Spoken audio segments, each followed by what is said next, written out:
नमस्कार. तर आज आहे गुढीपाडवा आणि माझ्याकडून तुम्हा सर्वांना गुढीपाडव्याच्या खूप खूप शुभेच्छा. मी आता गुढीपाडव्याची तयारी करते. मला खूप लेट झालं आणि आता मला आवरायचंय झटकन 10 मिनिटांमध्ये.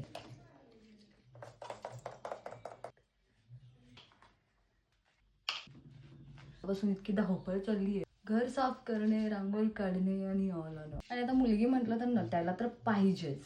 आणि जोपर्यंत मुली नटत नाहीत तोपर्यंत कुठला सण सण वाटत नाही.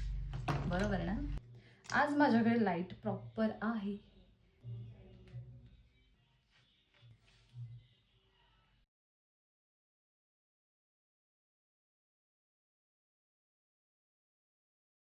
ब्लश लावून घेते मी पटकन पटकन पटकन. फोटोज काढायचे त्यावर मला पूजा पण करायची आहे. एक गडबडीमध्ये माझा मेकअप कसा होता मला नक्की सांगा. ओके, भारी दिसतो ना साडीचा कलर.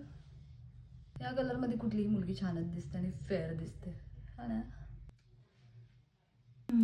लायनर कसा लावू? जवळून लावू का? लायनर लावून घेतलंय. मी लावणार आहे मस्कारा.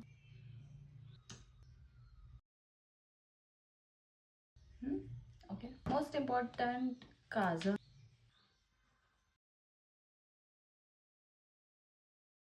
आपली राहिलेली आहे टिकली. या खन्नात गंजीचा तयार केलेला असं लावत आहे. आणि खरं तर छान दिसतं ना मरून साडीवर. आणि मी रेडी आहे.